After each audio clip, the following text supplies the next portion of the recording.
places, or they don't have access to medical facilities and hospitals because they are scared of getting infected of coronavirus. They are at home and they are facing difficulties in their pregnancy. So we found it very important to conduct a session for them is under our program Aga Walden. It's one of our mandate to be to promote healthy pregnancy and healthy child care activities for mothers. That's why we have Dr. Anam with us today. She will talk about complications mothers face during their pregnancies. So because we already are late, uh, I would request Dr. Saiba to start her talk. Thank you so much, Seema, for having me on your platform. I'm so much thankful to Rupani Foundation for approaching me and to conduct this session on such an important topic, which is I chose, and I think it is one of the most important topic amidst of this pandemic, that is antenatal care from conception to delivery. This topic, I think it is important because COVID-19, it's the infection which can affect people of all ages, gender of all type, and no one is safe from it. All that we can do is to practice social distancing and to cover our eyes, nose, mouth, and practice hygiene measures. Apart from that, this topic, that's especially for pregnant women, I can understand the anxiety, the apprehension that a lady faces when she gets pregnant, and then she hears that she cannot access to doctor because clinics are closed. They cannot go to hospital because of the risk of infection. So it's important to tell them to make them just one do you want me to go in Urdu? Because I think Urdu में सब ये होगा कि आसान होगा सबके लिए समझना. तो I'll Urdu. सबसे पहले और इम्पोर्टेंट बात, मैं आज के हो जाए तो बेहतर रहेगा क्योंकि बहुत सारी खवातीन ने हमें Zoom पे ज्वाइन किया है and then we have people joining us on Facebook as well. तो अगर ये उर्दू में होता है तो बहुत बेहतर रहेगा.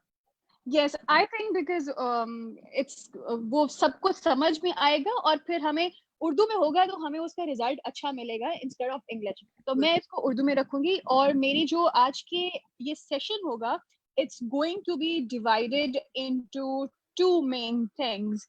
सबसे पहला ये कि मैं इस सेशन में डिस्कस करूंगी कि प्रेगनेंसी किसी को अगर हुई, हमल ठहरा, उसको जो है वो कंफर्म उन्होंने किया और फिर कैसे चला जाए, क्योंकि प्रेगनेंसी के हमल के 3 ट्राइमेस्टर होते हैं और हम अक्सर एज अ डॉक्टर क्योंकि 40 वीक्स की प्रेगनेंसी होती है, स्टार्टिंग फ्रॉम दी जो उनका लास्ट पीरियड डेट होता है वहां से लेकर 40 वीक्स तक का जो ड्यूरेशन होता है उसको हम 3 हिस्सों में डिवाइड करते हैं. पहला हिस्सा होता है from week 0 to week 13 and then week 13 to 26 and then 26 onwards to 40. तो ये 3 ट्राइमेस्टर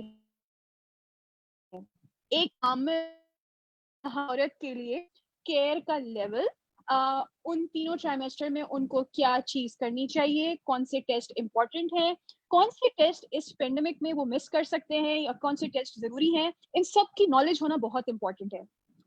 ये टॉक स्पेशली मैं एक नॉर्मल प्रेगनेंसी, क्योंकि मोस्ट ऑफ द वुमेन जो औरतें हैं जो हामला होती हैं उनको शुरू से कोई कॉम्प्लिकेशन नहीं होती है. इट्स हार्डली 1 to 2% औरतें जिनको पहले से या डायबिटीज हो या हाइपरटेंशन हो, वो प्रेग्नेंट औरतें, वो जब औरतें प्रेग्नेंट होती हैं तो उनकी प्रेगनेंसी को हम शुरू से ही हाई रिस्क में कैटेगराइज करते हैं. तो इस टॉक को मैं लो रिस्क प्रेगनेंसी पे फोकस करते हुए चलूंगी. अगर किसी को हाई रिस्क प्रेगनेंसी है तो वो अपने क्वेश्चंस बता सकते हैं और मैं फिर उनको उस तरह से जवाब दे सकती हूँ कि वो क्या चीज कर सकते हैं. तो सबसे पहले स्टार्ट करते हैं कि अगर कोई प्रेगनेंसी कंफर्म कर लेता है, स्टार्टिंग में उसने पीरियड्स मिस किए, प्रेगनेंसी को घर पे चेक किया विद यूरिन स्ट्रिप टेस्ट या ब्लड टेस्ट। एक दफा प्रेगनेंसी जब कंफर्म हो जाती है, तो सबसे इम्पोर्टेंट चीज है कि आप प्रेगनेंसी से पहले 3 महीना पहले से फॉलिक एसिड सप्लीमेंट स्टार्ट करें। क्योंकि अगर आपकी प्रेगनेंसी फॉलिक एसिड सप्लीमेंटेशन पे स्टार्ट की है, तो आपको बहुत ज्यादा इस चीज का फायदा होगा। फॉलिक एसिड एक वो विटामिन है जो हमें डाइट में इतने अमाउंट में नहीं मिलती है, और हमारी पॉपुलेशन के लिए उसको सप्लीमेंट की सूरत में या गोली की सूरत में लेना इम्पोर्टेंट होती है। और अगर कोई 3 महीना पहले से वो लेता हुआ प्रेग्नेंट होता है, तो उसमें बच्चे के अंदर जो रिस्क ऑफ एबनॉर्मलिटीज होते हैं वो कम हो जाते हैं। स्पेशली जो स्पाइन की बीमारियां होती हैं, जैसे स्पाइना बाइफिडा हो गया और कार्डियक डिजीजेस हो गई, इन सब का रिस्क बच्चे में कम होता है अगर कोई फॉलिक एसिड लेते हुए प्रेग्नेंट होता है। इसका रिस्क अमूमन पॉपुलेशन में बहुत कम होता है, बट क्योंकि ये एक बहुत अहम विटामिन है जिसकी वजह से बच्चे का डीएनए सिंथेसिस, सारे स्ट्रक्चर्स इस पे मुनहसर होते हैं, तो इसके लिए ये सप्लीमेंटेशन बहुत इंपॉर्टेंट है। And according to new researches, अगर husband and wife both as a couple begin to take folic acid, दोनों मियाँ बीवी अगर folic acid ले साथ में, तो उसके रिजल्ट और भी अच्छे होते हैं। So first of all pregnancy confirmation, उसके बाद आप फॉलिक एसिड जरूर लेते रहिए। अब अगर आप प्रेग्नेंट हो गए, फैमिली में जो है वो सबको पता चल गया कि भाई प्रेगनेंसी है, तो अक्सर होता है कि चलें डॉक्टर के पास, चलें दिखाएं क्या करना है क्या नहीं करना। तो इस पेंडेमिक में हम एज ए डॉक्टर ये एडवाइस करते हैं कि जितना हो सके आप अपने घरों तक महदूद रहें। क्योंकि फर्स्ट ट्राइमेस्टर में सिर्फ जो इम्पोर्टेंट चीज होती है, अगर आपने पीरियड्स मिस किए, तो शुरू के जो 10 हफ्ते होते हैं, लाइक 10 वीक्स तक, आपका एक विजिट डॉक्टर के पास होना चाहिए। उस एक विजिट को हम बुकिंग विजिट कहते हैं, और उस बुकिंग विजिट का मकसद ये होता है कि आपकी जो हिस्ट्री है, एज स्पेसिफिक जो चीजें हैं, आपकी फैमिली हिस्ट्री में अगर कोई चीज इंपॉर्टेंट है, जैसे किसी की फैमिली में डायबिटीज है, किसी की फैमिली में हाइपरटेंशन है, या किसी की फैमिली में वो खवातीन जैसे किसी की मदर, किसी की अम्मी को प्रेगनेंसी के दौरान ब्लड प्रेशर की बीमारी हुई थी जिसे हम प्री एक्लैम्शिया या एक्लैम्शिया कहते हैं। किसी की फैमिली में कोई खून की बीमारी है जैसे थैलेसीमिया है या हीमोफीलिया है, या पैदाइशी माजूर बच्चे पहले से हैं, किसी को टीबी है, किसी की खुद की कोई ऐसी हिस्ट्री है। तो जो फर्स्ट विजिट है उसका मतलब ये होता है कि हम आपकी प्रेगनेंसी को क्लासिफाई करें कि आप लो रिस्क प्रेगनेंसी हैं या हाई रिस्क प्रेगनेंसी हैं। इसके अलावा अगर आपको कोई और दवाई की जरूरत है अदर देन फॉलिक एसिड, तो हम उस टाइम पीरियड में स्टार्ट करते हैं। इस ड्यूरेशन में अब मैं बात करूंगी क्या ब्लड टेस्ट होते हैं, क्या अल्ट्रासाउंड होते हैं, और किस चीज को आप घर पे बैठ के मैनेज कर सकते हैं। सबसे पहले आपने प्रेगनेंसी यूरिन स्ट्रिप टेस्ट से कंफर्म की या ब्लड टेस्ट से कंफर्म की। दूसरा सवाल आता है कि प्रेगनेंसी में बच्चे की हार्ट बीट कब तक आती है। अगर मैं किताब की बात बोलूं तो heart beat 23rd day of life पे बच्चे की आ जाती है, लेकिन अल्ट्रासाउंड वगैरह पिक अमूमन 5-6 वीक्स पे पिक करते हैं।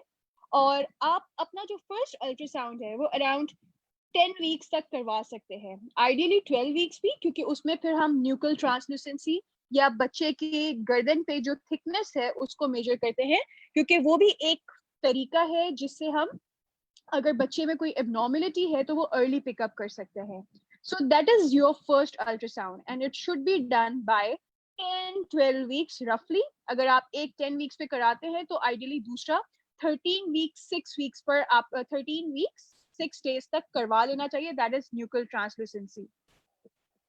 अच्छा, अब अगर मैं डाइट की बात करूं, तो पहली सेमाई में जो फर्स्ट ट्राइमेस्टर है 13 वीक्स, इस दिन में अक्सर मती उठी, चक्कर आना, पेट में हल्का सा दर्द होना, इन सब चीजों की शिकायत करती है। तो अगर आप उन औरतों में से हैं जिनको बहुत ज्यादा मतली उल्टी होती है, तो आपको दवाई लेने की जरूरत पड़ सकती है। कुछ ऐसी होती हैं जिनको ये कुछ अलामात नहीं होती हैं और प्रेगनेंसी बिल्कुल सही जाती है, कुछ को हमें दवाई पे स्टार्ट करना पड़ता है, और कुछ खवातीन ऐसी होती हैं जो ना पानी पी जो ना खाना खा सकती हैं। तो एस्टराइजेशन या उनको जो है वो अस्पताल में दाखिल करके आई फ्लूइड्स और दूसरी दवाएं देने की जरूरत पड़ती है। Problem number 1 in pregnancy, that is मतली उल्टी का होना। दूसरा प्रॉब्लम होता है कि आपकी प्रेगनेंसी में शुरू के कुछ दिनों में हल्की सी ब्लड स्पॉटिंग हो जाए। तो अगर किसी भी टाइम प्रेगनेंसी आपकी कंफर्म हो और उसमें ब्लीडिंग या स्पॉटिंग हो जाए, तो दैट इज समथिंग जिसको इग्नोर नहीं करना चाहिए और उस पे अल्ट्रासाउंड जरूर होना चाहिए, क्योंकि कोई भी ब्लीडिंग अगर प्रेगनेंसी में हो दैट इज थ्रेटेंड, वो आपकी प्रेगनेंसी के लिए एक थ्रेट है, यानी कोई खतरे की घंटी बज रही है। तो ऐसी कंडीशन में hospital visit is must, ultrasound is must. उसमें आपको वेट नहीं करना कि ओके मैं 10 वीक्स तक वेट करूं, नहीं। द मोमेंट आपको ब्लीडिंग हुआ, आपको स्पॉटिंग हुआ, यू नीड हॉस्पिटल इवैल्यूएशन, उसमें कहीं घर नहीं बैठना। तीसरी इंपॉर्टेंट चीज होती है कि प्रेगनेंसी वाकई यूट्रस के अंदर है या वो कहीं ट्यूब में तो नहीं है, या शुरू में जो है वो बेबी का हार्ट बीट आके चले जाना, उन सब चीजों में आपको स्पॉटिंग हो सकती है, बहुत शिद्दत से के साथ पेट में दर्द हो सकता है। तो अब प्रॉब्लम्स हम कहाँ कहाँ पहुंचे, नोजिया वॉमिटिंग वो हमने देख लिया, अगर कम है तो सिर्फ हम और दवाइयों से मैनेज कर सकते हैं, ज्यादा है तो हॉस्पिटलाइजेशन। दूसरा प्रॉब्लम कि बेबी का हार्ट बीट का आके चले जाना, दैट इज वो मिसकैरेज में एंड अप होता है, उसमें आपको हॉस्पिटल केयर या क्लिनिक विजिट जरूर चाहिए होता है। तीसरा प्रॉब्लम कि प्रेगनेंसी अपनी जगह पे है या नहीं, अगर नहीं है तो that is ectopic, that is again life threatening, उसमें भी आपको हॉस्पिटल और क्लिनिक विजिट चाहिए। ये कुछ चीजें हैं जिनको इनिशियली देखना बहुत जरूरी होता है। तो ये शुरू के जो आयाम होते हैं, शुरू के जो दिन होते हैं, उसमें अगर आपकी तबीयत ठीक है, आप घर में अपने घर का खाना पका हुआ खाएं, कोई बाहर की चीज ना खाएं, फल सब्जियां सब ले सकते हैं, जो आपका दिल करता है वो लें। किसी ने अगर आपको ये कहा है कि फलानी चीज गर्म है, फलानी चीज ठंडी है, तो एक चीज होती है कि आपने हर चीज को मॉडरेट अमाउंट में लेना है, किसी चीज को ज्यादा मिकदार में नहीं लेना कि उसने कहा है कि आपने जो है वो ये चीज के 4 चम्मच खाने हैं, 5 चम्मच खाने हैं। आपकी तबीयत को जो अच्छा लगता है, जो आप रूटीन में लेते हो, continue with that. It should be a healthy and balanced diet. अगर मैं बैलेंस डाइट बोलती हूँ, इसका मतलब ये है कि आप हफ्ते में 1-2 दफा फिश लें, हफ्ते में आप 1-2 दफा चिकन लें, मीट लें, यू कैन टेक, किसी चीज से कोई मना नहीं है, 2 दफा आप राइस ले लें। यहाँ पर बात करूंगी if you are diabetic already, अगर आपकी प्रेगनेंसी हाई रिस्क है तो फिर आपने न्यूट्रिशनिस्ट से रुजू करना है, और आपने जो है वो अपनी डाइट उस हिसाब से रखनी है। इस टाइम पीरियड में आपको कैल्शियम भी लेना चाहिए, क्योंकि calcium is very important for you and your baby. Baby के सारे ऑर्गन्स इस टाइम पे बन रहे होते हैं, तो calcium is also important. Calcium का दूसरा रोल ये होता है कि वो आपको आगे चल के प्रेगनेंसी में प्री एक्लैम्शिया या प्रेगनेंसी में किसी का बुलंद फुशार खून या हाइपरटेंशन होता है, उसको वो अर्ली प्रिवेंट करता है। So folic acid and calcium are important during the first 3 months. आगे चल के आपको जो है वो जरूरत पड़ सकती है आयरन की, अगर आपका हीमोग्लोबिन लो है। अच्छा, एक बार प्रेगनेंसी कंफर्म हुई, बेबी का हार्ट बीट आ गया, थिंग्स आर गोइंग फाइन, आपने आराम से 13 वीक्स गुजारे, now you are entering into your second trimester. अच्छा, कुछ अल्ट्रासाउंड हो गया, कुछ ब्लड टेस्ट इंपॉर्टेंट होते हैं। उन ब्लड टेस्ट में सबसे इंपॉर्टेंट होता है सीबीसी। सीबीसी का मकसद होता है कि हम देखें कि आपके अंदर खून की मिकदार कितनी है या हीमोग्लोबिन कितना है। एक आइडियल प्रेगनेंसी के लिए, एक औरत के लिए जरूरी होता है कि उसका हीमोग्लोबिन 11 ग्राम से ज्यादा होना चाहिए। अगर उससे कम है तो वो एनीमिया के उसमें आती है। अगर किसी का हीमोग्लोबिन कम है तो एनीमिया को प्रिवेंट करने के लिए देखा जाता है कि कितना अमाउंट हीमोग्लोबिन का है, उस हिसाब से डाइट से ठीक हो सकता है वो एनीमिया, खून की कमी, या उस पे हमें दवाएं देने की जरूरत है, या हमें आईवी आयरन देने की जरूरत है, मतलब iron supplement through intravenous route देने की जरूरत है, या फिर उनको खून लगाने की जरूरत है अगर उनका हीमोग्लोबिन बिल्कुल ही समझे कि 4 से नीचे है और दूसरे अलामात हैं। तो इन्वेस्टिगेशन में सीबीसी, प्लेटलेट्स का देखना बहुत जरूरी है। प्लेटलेट्स खून के वो सफेद खलियात होते हैं जो खून में जमने की सलाहियत को सही रखते हैं। अगर किसी के प्लेटलेट्स बिल्कुल नॉर्मल रेंज में है, अच्छी बात है। अगर किसी के प्लेटलेट्स कम है तो फिर उसका उस हिसाब से देखा जाता है कि क्या वजह है, कोई और बीमारी तो पीछे नहीं है। सीबीसी के बाद दूसरा इंपॉर्टेंट चीज होती है यूरिन। यूरिन का इन्फेक्शन प्रेगनेंसी में किसी भी टाइम पे हो तो वो ठीक नहीं होता। Urine DR along with culture, culture के बगैर कभी भी यूरिन डीआर पे रिलाई नहीं करना चाहिए, क्योंकि डीआर से आपको पता चलता है कि उसमें प्रोटीन कितना है, बिलिरुबिन कितना है, काफी चीजें पता चलती है, इन्फेक्शन का एक ओवरऑल पिक्चर आती है। बट विथ कल्चर आपको पता चलता है अच्छा ये जरासीम अंदर है। और कभी कभी ऐसा होता है कि एक खातून कभी भी शिकायत नहीं करती कि मुझे पेशाब में जलन है या पेशाब बार बार आता है, लेकिन वो जरासीम अंदर ही अंदर होता है। और उसका नुकसान क्या होता है कि वक्त से पहले हमल हो सकता है, यानी कि प्री टर्म लेबर हो सकता है, इन्फेक्शन मदर में हो सकता है। तो इसलिए उस जरासीम को पहले से पकड़ना चाहिए और हम इसीलिए शुरू प्रेगनेंसी में यूरिन का कल्चर करवाते हैं, दैट इज इम्पोर्टेंट। और अगर इन्फेक्शन है तो उसको एंटीबायोटिक से ट्रीट किया जाता है। दूसरी इंपॉर्टेंट होती है कि आपका हेपेटाइटिस बी सी का आपका स्टेटस पता होना चाहिए, क्योंकि हमारी मुल्क, we are living in developing country, तो हमें नहीं पता रहा हो प्रेगनेंसी अगर उसमें है तो उसको जो है हमें शुरू से स्क्रीन करना चाहिए। नेक्स्ट हम कुछ एंटीबॉडी है, ब्लड ग्रुप नेगेटिव है जैसे ए नेगेटिव, तो ऐसी प्रेगनेंसीज में फर्दर कॉम्प्लिकेशंस हो सकती हैं। तो ब्लड ग्रुप का जानना शुरू प्रेगनेंसी में बहुत जरूरी होता है। इस टॉपिक पे मजीद बात हो सकती है, ये एक बहुत लंबा टॉपिक है जिसपे कभी बाद में बात करेंगे कि ओ नेगेटिव प्रेगनेंसीज या ए नेगेटिव प्रेगनेंसीज या नेगेटिव ब्लड ग्रुप प्रेगनेंसीज का क्या कॉम्प्लिकेशंस हो सकती हैं, वो एक डिफरेंट टॉपिक है। बट ब्लड ग्रुप का शुरू से देखना बहुत जरूरी होता है। अच्छा, नेक्स्ट आता है कि आपके ब्लड टेस्ट में ये इम्पोर्टेंट है। um, उसके अलावा सेमेस्टर में प्रेगनेंसी आ गई, now you are at 26 weeks का विंडो। इसमें इम्पोर्टेंट है कि आप जो है अपने विजिट डॉक्टर के पास, आपका एक हुआ बुकिंग 10 वीक्स 12 वीक्स पे। नाउ इन सेकेंड ट्राइमेस्टर आपने अगर if you have near by clinic, आपने अपने ब्लड प्रेशर पे नजर रखनी है, अपना जो है वो रूटीन एक्टिविटी जो है, ट्रीट प्रेगनेंसी एज नॉर्मल। कभी भी आप ये ना समझे कि प्रेगनेंसी एक बीमारी है। प्रेगनेंसी बीमारी नहीं है, प्रेगनेंसी एक बहुत ही नॉर्मल स्टेट है कुदरत की तरफ से, जिसमें आपकी बॉडी खुद ही एडजस्ट करती है। आपके जो है वो पल्स बढ़ सकती है। नॉर्मली सेकेंड ट्राइमेस्टर में ब्लड प्रेशर लो होता है और पल्स बढ़ती है, क्योंकि बेबी को आपका ब्लड सप्लाई चाहिए होता है।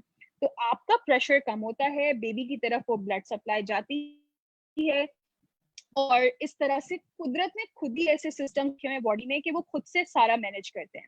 अच्छा, यहाँ पे एक इम्पॉर्टेंट चीज ये है कि when you are entering your second trimester, इधर आपका एक इम्पॉर्टेंट अल्ट्रासाउंड स्कैन होता है अराउंड 20 वीक्स, जिसको हम नॉर्मली स्कैन कहते हैं। क्योंकि बाय 20 वीक्स बेबी के सारे स्ट्रक्चर्स, फेस, स्पाइन, एब्डोमेन, हाथ, पाँव, ये सब मुकम्मल तौर पे बन जाते हैं। तो अल्ट्रासाउंड करके एनॉमली स्कैन इसको हम कहते हैं, उसमें हम देखते हैं कि बेबी के सारे स्ट्रक्चर्स ठीक हैं या नहीं। स्पेशली ये वो टाइम होता है, अल्लाह ना करे अगर किसी का बेबी का हार्ट में कोई प्रॉब्लम आ जाए, हार्ट उसका सही नहीं बना हुआ, या एब्डोमेन वॉल उसकी सही नहीं बनी, कुछ और है सही नहीं बना हुआ, तो ये आगे सरवाइव करेगा या नहीं। बिकॉज बिफोर 24 वीक्स, 24 से पहले हम कर सकते। 4 वीक्स के बाद आप कभी भी किसी को नहीं बोलेंगे और प्रॉब्लम हो, प्रेगनेंसी में कोई प्रॉब्लम हो। सो 20 वीक्स पे ये स्कैन इसलिए किया जाता है, और ये स्कैन एक एक्सपर्ट करता है, ये हर किसी से नहीं होता। Someone expert who knows how to do anomaly scan, उसने करना होता है। अच्छा, आगे चलते हैं 24 to 28 वीक का जो विंडो है, इस टाइम ड्यूरेशन में इम्पोर्टेंट चीज है आप diet, it should be healthy, आपकी ex not for bed rest, आपने अपने आप को एक्टिव रखना है। If you want to do yoga, आप योगा कर सकते हो, you can do light walk, brisk walk, आप 20 मिनट्स का पर डे कर सकते हो। अपना वाटर इनटेक ठीक रखना है। और अब वो ड्यूरेशन है 24, 26, 28 वीक। इस ड्यूरेशन में हर प्रेग्नेंट औरत को, आई सेड हर प्रेग्नेंट औरत को, गेस्टेशनल डायबिटीज मेलाइटिस के लिए स्क्रीनिंग होनी चाहिए। ये स्क्रीनिंग कैसे होती है? It is through blood test. Blood test इसमें बहुत मुख्तलिफ तरह के होते हैं। जो यूनिवर्सली रिकमेंडेड है that is oral glucose tolerance test. इसमें आप जो है वो यू गो टू लैब, और OGTT इसको कहा जाता है, इसके थ्रू स्क्रीनिंग होती है। क्योंकि population is at high risk for gestational diabetes mellitus, मैं उन तमाम अल्ट्रासाउंड या डॉक्टर के पास विजिट करना है। तो अब तक हम एक विजिट 10 to 12 वीक पे कर चुके हैं, एक हमने किया एनोमली स्कैन 20 वीक्स पे, और दूसरा ये OGTT हुआ। So 3 visits so far in a low risk normal pregnancy. अच्छा, नाउ इज द टाइम। एक प्रेग्नेंट औरत बेबी की मूवमेंट कब फील होना स्टार्ट करती है? रफली जो फर्स्ट टाइम प्रेग्नेंट हो रहे होते हैं वो अराउंड 18 वीक्स जैसे ही स्टार्ट होता है, तब से लेकर 25th वीक तक उनको मूवमेंट स्टार्ट होना फील होती है। अच्छा, मूवमेंट का पैटर्न हर बच्चे का, हर माँ का परसेप्शन डिफरेंट होता है, कोई फिक्स्ड पैटर्न नहीं होता। और अराउंड 28 वीक्स आपको समझ आ जाएगी कि अच्छा मेरा बेबी दिन में 10 बार मूव करता है। और इसके लिए जरूरी होता है कि आप टाइम देखें कि कितनी देर लगती है कि बेबी आपका 10-12 टाइम्स मूव करता है। सो बाय 28 वीक्स आपको ये समझ आ जाएगी कि बेबी की मूवमेंट कैसी होती है, और किस वक्त आपको लगे कि ये मूवमेंट स्लो है तो आपने इन्फॉर्म करना है अपने डॉक्टर को या अपने LHV को, जो भी आपका नियर बाय क्लिनिक है। क्योंकि this is one of the natures method जिससे मदर को पता चलता है कि प्रेगनेंसी इज गोइंग फाइन, कोई मसला नहीं है प्रेगनेंसी में, अगर बेबी की मूवमेंट्स बिल्कुल ठीक है, अल्ट्रासाउंड बिल्कुल ठीक है। Okay, so now we are entering into third trimester. इस पूरे ड्यूरेशन में आपका हीमोग्लोबिन पे नजर रहनी चाहिए, आपके ब्लड प्रेशर पे नजर रहनी चाहिए, और अगर किसी का OGTT या डायबिटीज की स्क्रीनिंग ठीक आई है, इसका मतलब your pregnancy is going on low risk so far. जब आप थर्ड ट्राइमेस्टर में आते हैं, यानी कि now you are entering into 28 weeks onward, 30 weeks के टाइम ड्यूरेशन में, अब इम्पोर्टेंट होता है ये देखना कि बेबी की ग्रोथ बिल्कुल सही कैचअप हो रही है या नहीं। तो इसके लिए एक तीसरा अल्ट्रासाउंड होता है that is called growth scan. Growth scan आप 34 वीक्स तक करवा सकते हैं, जिसमें बेबी का जो सर की गोलाई है उसको देखते हैं, पेट की गोलाई को देखा जाता है, टांग की बड़ी हड्डी को, जिसे फीमर लेंथ कहा जाता है, उसको देखा जाता है।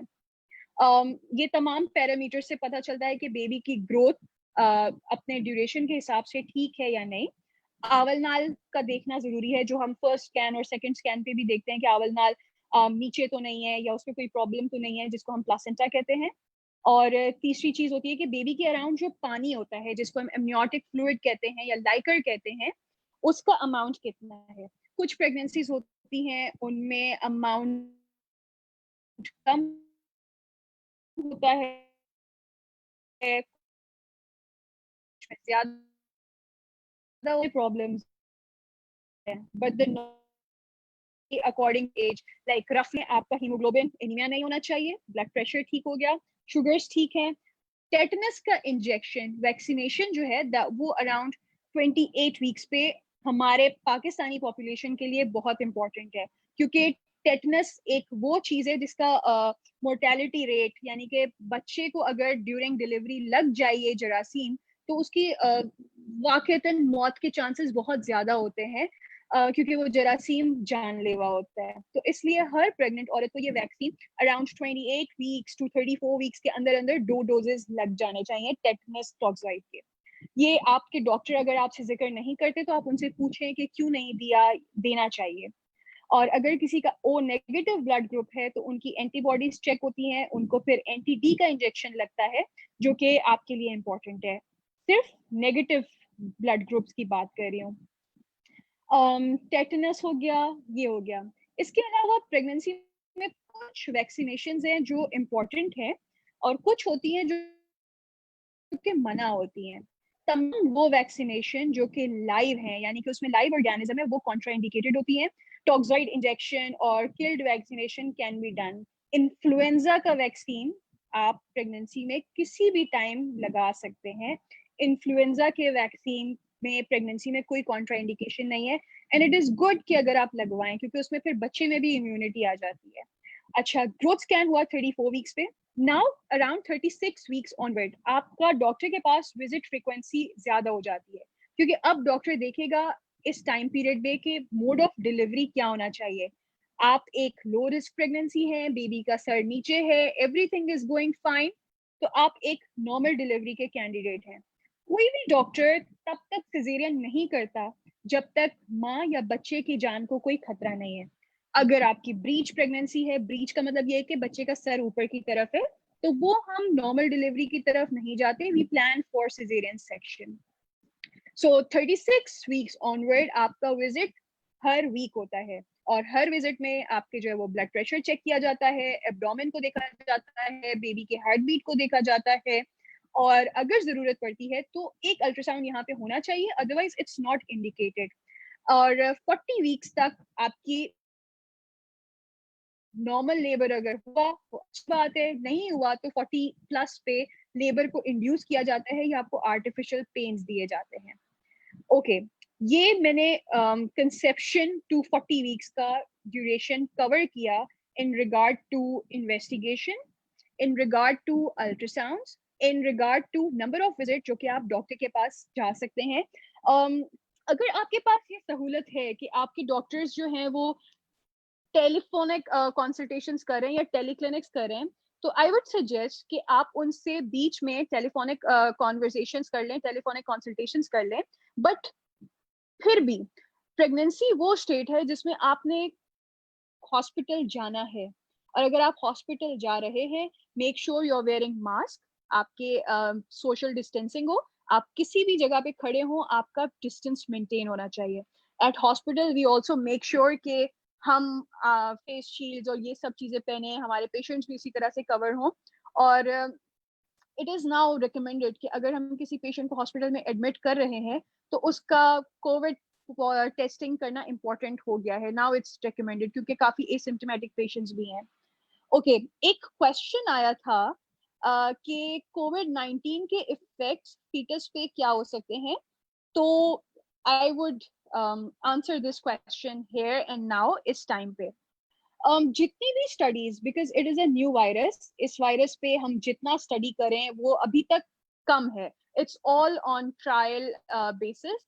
तो जितनी भी स्टडीज हुई हैं अभी तक, मोस्टली जो यूनाइटेड किंगडम की स्टडीज हैं, उनके हिसाब से वहाँ जितनी प्रेग्नेंट औरतों को कोविड हुआ और उन्होंने डिलीवर किया, तो जिनका गेस्टेशनल एज 28 वीक्स, 28 हफ्तों से कम थे, जिसको की प्रेगनेंसीज में कोई ऐसा ट्रबल नहीं हुआ, और बेबीज में कोई ऐसा ऑब्वियस ट्रांसफर भी नहीं देखा गया कि बेबीज को थ्रू प्लासेंटा ट्रांसफर हो या नहीं, babies were negative most of the time, और कोई एनॉमलीज नजर नहीं आई उनमें, कोई ऐसा फीचर नजर नहीं आया।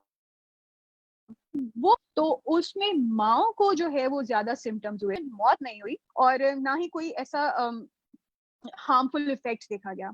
सो फार अगर किसी को प्रेगनेंसी में कोविड-19 हो जाता है, उस पे इतने बुरे असर नजर नहीं आए हैं। अगर मदर इज वीक, उस बुखार हुआ, फिर हो सकता है प्रेगनेंसी को हम टर्म तक ना ले जाएं, उसकी ड्यूरेशन तक ना जाएं, और कभी कभी मदर को करने के लिए हमें जो है वो डिलीवर करना भी पड़ सकता है। तो ये कुछ चीजें हैं जो कि केस और विजुअलाइज्ड केयर के उस पे होती हैं। So if overall if I talk, तो teen has so far जितना कि हमें अभी तक पता है, क्या studies हो, that is still into पास कोई सवाल है तो मैं उन सवाल के दूंगी। एक और मेरे पास क्वेश्चन आया था कि किसी को वॉमिटिंग हो रही है, आप अपने डॉक्टर से टेलीफोनिक कंसल्टेशन कर सकते हो। शी असेस यू ओवरऑल, आपके ब्लड प्रेशर, पल्स, ये सब चीजें अगर कोई देख लेता है तो अच्छी बात है। अगर आपको दवाइयों की जरूरत है तो दवाइयां मिल जाएंगी, इंजेक्शंस की जरूरत है तो इंजेक्शंस प्रिस्क्राइब होंगे। And if you are really, आप अपना वजन कम हो रहा है, एडमिशन की नीड तो नहीं है। There was another question, 33 weeks pregnancy है और सुबह उठ के सांस में तकलीफ हो रही है। अच्छा, अगर कोई 33 वीक्स प्रेग्नेंट है और उसको सांस में तकलीफ हो रही है सुबह उठ के, अच्छा प्रेगनेंसी में ना ये एक नॉर्मल फिनोमेना है कि लोगों को सांस में तकलीफ होती है, लेकिन अगर वो रेस्ट करने से ठीक हो जाती है तो दैट इज नॉर्मल। लेकिन अगर आपकी वो सांस की तकलीफ इतनी शदीद है तो फिर उस पर हमें ये देखना पड़ता है कि क्या कॉजेस हैं। कहीं आपको खून में कमी तो नहीं है, एनीमिया तो नहीं है, कोई अल्लाह ना करे प्रेगनेंसी में दिल की बीमारी तो नहीं स्टार्ट हो गई, या कोई और मसला तो नहीं है। So it is always important कि आप ये मसला अपने डॉक्टर को बताएं ताकि आपकी हिस्ट्री को सही से देखा जाए, या अगर किसी इन्वेस्टिगेशन की जरूरत है तो वो की जाए। अगर वो रेस्ट से ठीक हो रही है, दिन में एक बार हो रही है, तो दैट इज फाइन। लेकिन अगर आपको सोने के लिए 3-4 पिलोज यूज करने पड़ रहे हैं, खांसी हो रही है, तो फिर उसको नजरअंदाज नहीं किया जाना चाहिए। आई थिंक यहाँ पे एक क्वेश्चन आया था कि what are the chances of normal delivery after first reaction. अच्छा, जो चीज है ना, इसको हम कहते हैं वजाइनल आफ्टर सी सेक्शन। इसमें ये होता है कि हम देखते हैं कि आपकी पहली डिलीवरी में सिजेरियन क्यों हुआ, उसकी वजह क्या थी, और दूसरा आपकी पहली प्रेगनेंसी और दूसरी प्रेगनेंसी के बीच में कितना टाइम ड्यूरेशन है, कितना गैप है, वो चीज इंपॉर्टेंट है। और तीसरी चीज ये कि इस बार कहीं कोई ऐसी इंडिकेशन तो नहीं है जिसमें सिजेरियन होना लाजमी है। तो चांसेस अगर ये है कि अगर सब कुछ ठीक है, आपके पहली और दूसरी प्रेगनेंसी के बीच में 2 साल का वक्फा है, और लास्ट टाइम बेबी ने स्टूल पास कर दिया था जिसको हम मेकोनियम कहते हैं, उस वजह से उस आपका बेबी का हार्ट बीट ड्रॉप हुआ और फिर आपका सिजेरियन हुआ, और इस बार फिर आप अगर ट्रायल ले रहे हो तो मेक श्योर आप ट्रायल उस जगह पे लो, आप डिलीवरी उस जगह पे करो जहां ये सहूलत मौजूद हो कि अगर इमरजेंसी सिजेरियन सेक्शन की जरूरत पड़ी तो हॉस्पिटल में OR रेडी हो, आपके बेबी की हार्ट बीट पूरे लेबर के दौरान मॉनिटर हो रही होती है, जिसका पुराने टांके फट सकते हैं, जिसको हम स्कार रप्चर कहते हैं। और अगर किसी का स्कार रप्चर हो जाता है तो that is dangerous for mother and baby both. Okay. Are there any more questions जिनमें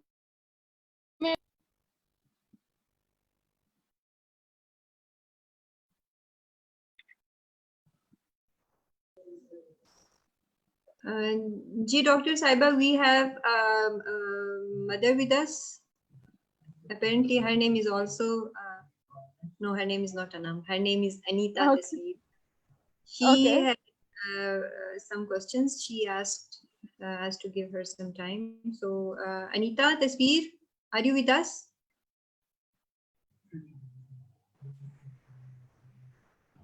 Assalamu alaikum, Anita.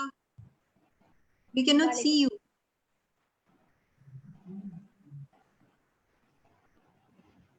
अनीता कैसी हैं आप? मैं ऐसे ही बात कर सकती हूँ आपसे? बिल्कुल। श्योर, बिल्कुल अनीता। हाँ, थैंक यू सो मच, आपने एक का तो आंसर दिया मुझे। मुझे बस ये पूछना था कि मैं अभी 33 वीक्स प्रेग्नेंट हूँ ना, तो मुझे कभी कभी अचानक से ये बेली जो है ना, वो मतलब ऐसा लगता है जैसे टाइट है, फिर फौरन से कुछ सेकंड्स के अंदर फिर वो दोबारा नॉर्मल हो जाता है। ओके। तो क्या ये नॉर्मल है कि क्या, मतलब क्या समझूं मैं इसका जवाब देती हूँ, ठीक है। देखो 33 वीक्स पे ये होता है कि आपका जो यूट्रस है, जो बच्चेदानी है, उसके अंदर मसल्स होती हैं जिसको हम मायोमीट्रियम कहते हैं। तो ये अगर टाइटनिंग हो जाती है तो इस पे ये होता है कि समटाइम्स अगर आपने पानी कम पिया होता है, डिहाइड्रेशन होती है, या आप बहुत ज्यादा चल पड़े हो उस दिन में, आपने बहुत ज्यादा एक्टिविटी की है, तो ये मायोमीट्रियल कॉन्ट्रैक्शंस होती हैं जो आती हैं और जाती हैं। अगर आप पानी पियोगे तो वो सेटल हो जाएंगी, रेस्ट करोगे सेटल हो जाएंगी। These are myometrial contractions. हाँ, अगर किसी को ये बार बार हो रही है तो दैट मीन्स कि इसमें प्रीटर्म लेबर के चांसेस हो सकते हैं, जिसमें पेनलेस डायलेशन हो सकती है, and you might deliver prior to your term. तो अगर वो पानी पीने से या रेस्ट करने से ठीक हो जाती हैं, दैट इज नॉर्मल। नहीं ठीक हो रही हैं तो उसकी बहुत वजूहत हो सकती है। एक तो प्री टर्म लेबर हो सकता है, दूसरा आपको कहीं कोई इन्फेक्शन तो नहीं है वेजाइनल, जिसमें मोस्ट कॉमन कैंडिडियासिस या फंगल इन्फेक्शन होता है, कहीं आपको यूरिन में कोई इन्फेक्शन तो नहीं है। तो इन्फेक्शंस का रूल आउट करना बहुत इंपॉर्टेंट होता है अगर आपको ये कॉन्ट्रैक्शंस बहुत ज्यादा फ्रीक्वेंटली हो रही हैं। ठीक है, ओके। और मुझे एक और चीज पूछना है कि जो है पोजीशन जो है पहले सिफेलिक है, तो ऐसा हो सकता है कि एंड तक वो पोजीशन वो चेंज हो जाए, ऐसा पॉसिबल है? अच्छा देखो, अगर किसी का सिफेलिक है अराउंड 33-34 वीक्स, तो बहुत कम ऐसा होता है कि बच्चा अपनी पोजीशन चेंज करे। और अगर ऐसा होता है, ये मोस्टली उन प्रेग्नेंट औरतों में होता है जो कि मल्टी ग्रेविड हो, जिनके पहले 3-4 बच्चे हों, क्योंकि उनका यूट्रस फिर बहुत रिलैक्स होता है, बच्चे को घूमने फिरने की बहुत जगह मिलती है। लेकिन जिसका अगर किफेलिक है शुरू से, तो वो बहुत, इट्स लाइक 0.1% से भी लेस चांसेस होता है कि बच्चा घूम जाए, ऐसा नहीं हो सकता। ओके, थैंक हाँ, यू सो मच। दूसरी है, या बच्चे का हाथ आ सकता है, बच्चे का आता है, तो वो फिर डिफरेंट कंडीशंस हो जाती है। ओके, अच्छा, I think there are questions. मैं क्वेश्चंस जो है वो रिप्लाई करूंगी। We have Miss Arzu with us. She has Okay. a message. Miss Arzu, are you with us? Do you want to ask your question live, or do you want to write it to us? अस्सलाम वालेकुम everyone. वालेकुम अस्सलाम। अच्छा doctor, मेरा सवाल है जो parents की तरफ से आया था कि प्रेगनेंसी के अंदर हमें किस तरह की डाइट जो है वो लेनी चाहिए। और मैं इस पे बात करती हूँ। ठीक है। और एक और था सवाल कि बिफोर प्रेगनेंसी जो है जिन्हें कंसीव करना होता है, तो उनकी काफ़ी क्वायरीज होती है कि बिफोर प्रेगनेंसी जो है हम हर तरह से जो है क्लियर हो चुके हों। जैसे अगर हमारे में कोई विटामिन्स की प्रॉब्लम है, कोई कैल्शियम कम है, या इस तरह की कोई भी जो हमें डेफिशिएंसी होती है, तो वो किन किन डेफिशिएंसी का जो है ना खास ख्याल रखना चाहिए प्रेगनेंसी कंसीव करने से पहले। ऑलराइट, ठीक है, सही है, ये 2 क्वेश्चंस। बस ये तो मेरे क्वेश्चंस हैं। ऑलराइट, अगर कोई कंसीव कर रहा है तो सबसे इम्पोर्टेंट है कि उनकी ओवरऑल हेल्थ ठीक होनी चाहिए। Number 1 thing that I would talk about is उनका वेट। जो वेट है वो नॉर्मल BMI होना चाहिए। Patient should not be underweight, be weight. जो नॉर्मल BMI है हमारी पाकिस्तानी पॉपुलेशन का, it should be between 18 to 24। ये BMI मेंटेन करना चाहिए। ओके ओके, BMI मेंटेन करें। अगर कोई उसको वेट कम, तो अपना माइक ऑफ कर दे ताकि मैं answer. So before conception, important vitamins that should be taken care of, एक तो folic acid supplementation उनको start कर देनी चाहिए। Number 2, vitamin D बहुत important होते हैं। Vitamin D level within normal range होना चाहिए, diet या supplements। Important one is thyroid. Thyroid levels आपके normal range में होने चाहिए। अगर आपको पहले थायराइड है, हाइपोथायराइड है, थायराइड है, तो आपकी नॉर्मल होने चाहिए। So these which are insulin levels within normal range होने चाहिए, and you should be taking care of your weight and all. अच्छा, diet during pregnancy, पहले भी इस पे जिक्र कर चुकी हूँ. आपके लिए प्रोटीन्स लेने हैं, कार्बोहाइड्रेट्स लेने हैं, and fats लेने हैं, along with vitamins and minerals, and make sure जो water intake है, it should be at least 8 to 12 glasses per day.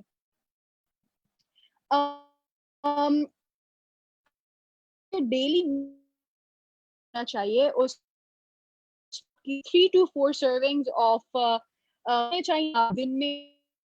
I'm not talking about diabetics, I'm talking about healthy pregnancy, मतलब low risk pregnancy. आपका जो है वो fruits आप ले लें, जैसे एक banana ले लिया, ये fruit servings होनी चाहिए. Vegetables आप ले सकते हैं. Vegetables में you can have cucumbers, you can have green vegetables, साली आ गई, पालक हो गई, और जितनी भी सब्जी हमारे सब आप ले सकते हैं. कुछ लोग बोलते हैं कि पपाया ना लो, तो पपाया का ये होता है आप मॉडरेट हो खानी चाहिए, वाफिर मिकदार में नहीं खानी चाहिए. मीट ले सकते हो, यू कैन हैव चिकन हो गया, बकरे का गोश्त हो गया. गाय का गोश्त कुछ लोग नहीं खाते हैं, तो आई डोंट थिंक कि उस पर इतना फोकस करना चाहिए, बट अमाउंट ऑफ मीट और मटन भी ले सकते हो. Chicken, fish is very important. Fish जो है आपकी जो ग्रोइंग के लिए तो बहुत ही अच्छी. 1 glass per iron and calcium supplements should be continued throughout the pregnancy. और कैल्शियम तो तब तक आप करवा रहे हो अपने बच्चे को, पोस्टपार्टम भी बहुत ज्यादा इंपॉर्टेंट. अच्छा, हेडेक के बहुत सारे रीजंस हैं, लाइक मोर देन 50. अगर आपको हेडेक हो रहा है, सबसे इम्पोर्टेंट आप पहले देखिए आपकी डाइट क्या है, कैसा है. प्रेग्नेंट जो होती है उनका ब्लड प्रेशर लोअर साइड पे होता है, and they kind of ignore it. आपका ब्लड प्रेशर नॉर्मल लेवल में होना चाहिए.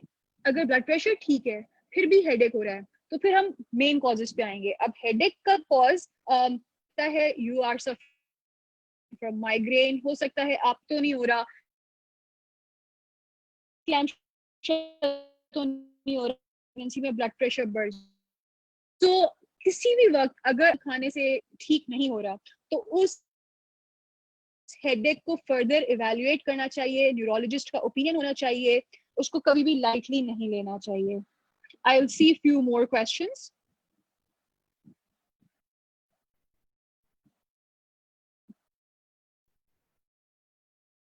Okay, so somebody has asked के labour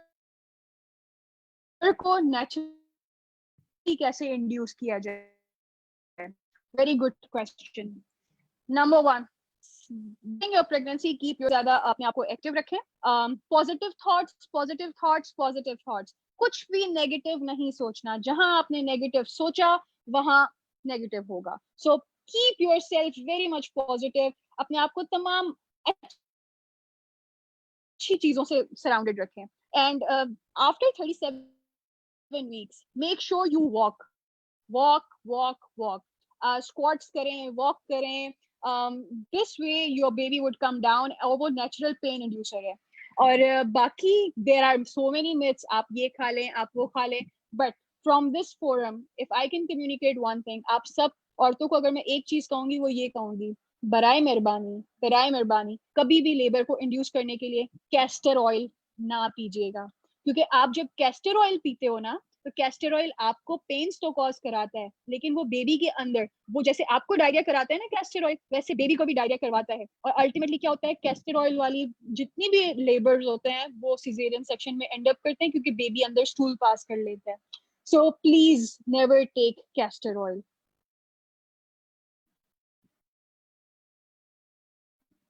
Okay, I don't think there are any more questions left. Just last one on Facebook. There is someone who is asking, can we give SCARD supplements, SCARD tablets जो होती हैं, वो use कर सकते हैं pregnancy के दौरान? एस्कार्ड, एस्कार्ड, या एस्कार्ड? एस्कार्ड, ओके देखो एस्कार्ड जो है ना, अगर आपके डॉक्टर ने Maybe for आपको women किसी who रीजन की वजह से are prescribe, hypertension, or yeah, it's used for hypertension. Yes I will talk on that. देखो एस्कार्ड जो है ना, हम उन औरतों में प्रिस्क्राइब करते हैं जिनको पहले प्रेगनेंसी में ब्लड प्रेशर की तकलीफ रही हो, जिनको पिछली प्रेगनेंसी में बेबी का वेट कम रहा हो, जिनको पिछली प्रेगनेंसी में प्री एक्लैम्पशिया रहा हो, जिनका वेट इस वक्त बीएमआई बहुत ज्यादा हो, या वो ओबेसिटी के ग्रुप में हो, या उनके पहले बहुत ज्यादा मिसकैरेजेस हो, तो एस्कार्ड को हम बगैर किसी रीजन के नहीं देते हैं। अगर आपके डॉक्टर ने आपको ये समझाया था पिछली डिलीवरी पे या पिछली उस पे कि अगली बार जब आप कंसीव करोगे तो आपको एस्कार्ड लेनी चाहिए, तो आपको एस्कार्ड जरूर लेना चाहिए। एस्कार्ड का बहुत ज्यादा अच्छा इफेक्ट होता है। It is one good preventive method for pre eclampsia. आप इसके रिस्क को बहुत ज्यादा कम करते हो if you take Ascard from the beginning. तो yes, if your doctor has prescribed you can take Ascard, लेकिन खुद से लो रिस्क प्रेगनेंसी में सेल्फ मेडिकेट करना, दिस इज वेरी हार्मफुल। और जो लोग एस्कार्ड लेते हैं, आई वुड सजेस्ट कि एस्कार्ड आप जब रात को सोते हैं उस वक्त लें। एस्कार्ड का बेस्ट टाइम लेने का होता है at bed time. Bed time पे एस्कार्ड का रोल बहुत अच्छा होता है। सो अगर आप में से कोई दिन के टाइम पे अभी ले रहा है तो वो प्लीज अब रात में लेना शुरू करे, क्योंकि रात में उसके इफेक्ट्स अच्छे होते हैं। सेकेंड चीज, काफी लोग आयरन की टैबलेट और कैल्शियम की टैबलेट को एक साथ लेते हैं, तो प्लीज ऐसा ना करें।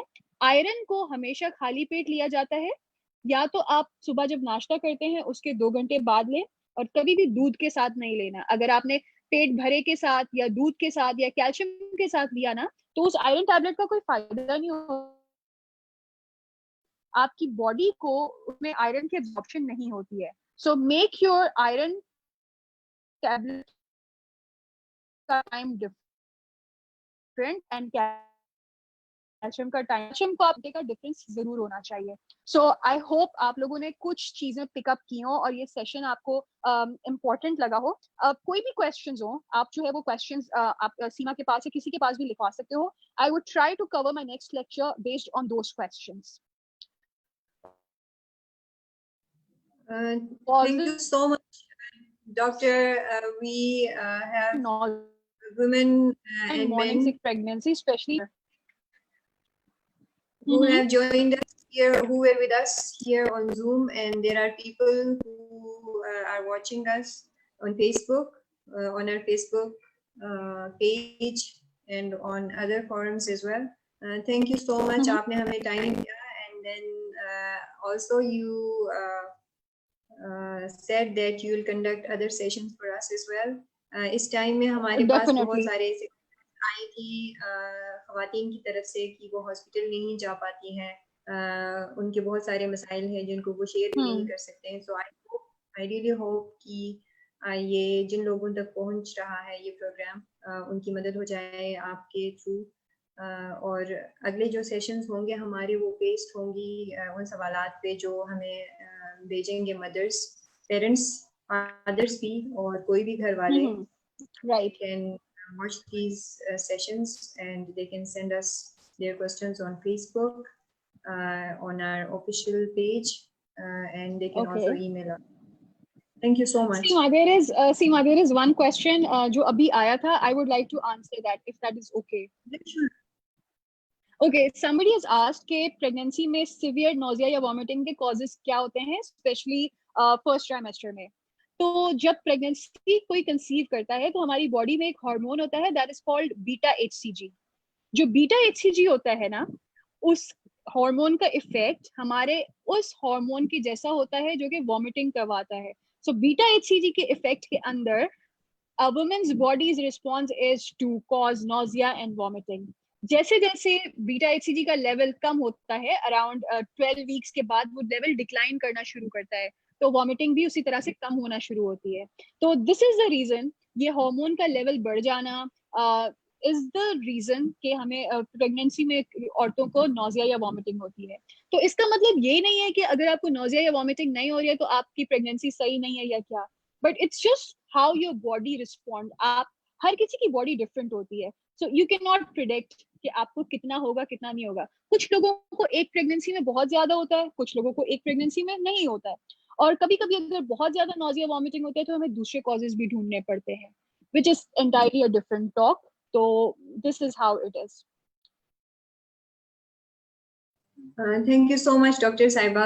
आई होप जिन्होंने हमें अपने सवालात भेजे थे they've been answered, और आप हमें अपने सवालात हमारे एकेडमिक कोऑर्डिनेटर साउथ और नॉर्थ दोनों के पास भेज सकते हैं, और हमें ईमेल भी कर सकते हैं, हमारे फेसबुक पेज पे भी सेंड कर सकते हैं. सो इंशाल्लाह नेक्स्ट जो हमारा सेशन होगा डॉक्टर साहिबा के साथ उन सवालात को एड्रेस किया जाएगा.